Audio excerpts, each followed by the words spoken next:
চলো বন্ধুরা, আজকে তোমাদের শোনাবো এক অসহায়ের গল্প। গ্রামের এক রাজার কাছে কাজ করছে রহিম নামে এক ব্যক্তি। সে ছিল খুব অসহায়।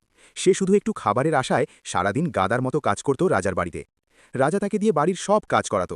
আজ রহিমের অনেক জ্বর এসেছে। গত 2 দিন ধরে তার শরীর খুব খারাপ এবং দুর্বল। রাজা বসে আছে এবং তাকে দিয়ে কাপড় পরিষ্কার করাচ্ছে। আর রহিমকে বলছে, কাপড়গুলো ধোয়ার পরে রোদে দিয়ে তারপর বাড়ির সব জুতো পরিষ্কার করে ফেলবি। রহিম কোনো কথা না বলে মন দিয়ে কাজ করছে। রহিমের শরীর অনেক ক্লান্ত, অনেক দুর্বল।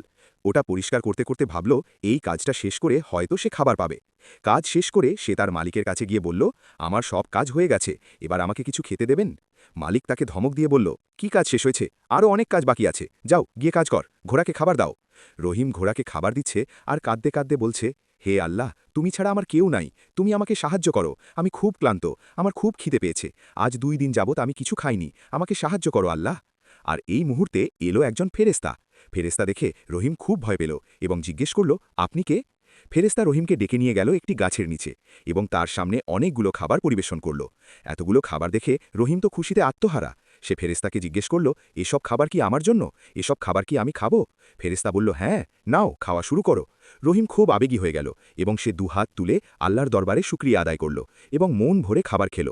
তো বন্ধুরা, গল্পটি তোমাদের কাছে কেমন লেগেছে অবশ্যই কিন্তু